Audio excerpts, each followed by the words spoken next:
तुम्हाला पण आवडतं का कवठ पिकलेलं असं फोडून खाण्यासाठी? तर आता इकडं आम्ही कवठ फोडत होतो. ते फुटतच नव्हतं. फोडायला गेलं ते पटकन हातातून पडायचं आणि एकदम असं पळून जायचं. असं करता करता कवठ फोडून घेतलेलं आहे. आता या कवठामध्ये आपण छान मस्त गूळ घालून खाणार आहोत. तुम्ही कधी खाऊन बघितलं आहे का गूळ घालून कवठ? खूप छान आणि एकदम मस्त लागतं.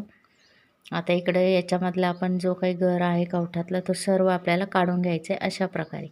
आणि मस्त गूळ घालून आपण मिक्सरला 1-2 वेळेस फिरून एकदम बारीक करून घेणार आहोत. तुम्ही ही गूळ कालवलेलं कवठ चपातीबरोबर पण खाऊ शकतात. आता इकडं गूळ काढून घेतलेला आहे आणि गुळातील भुगा आपण यामध्ये घालणार आहोत.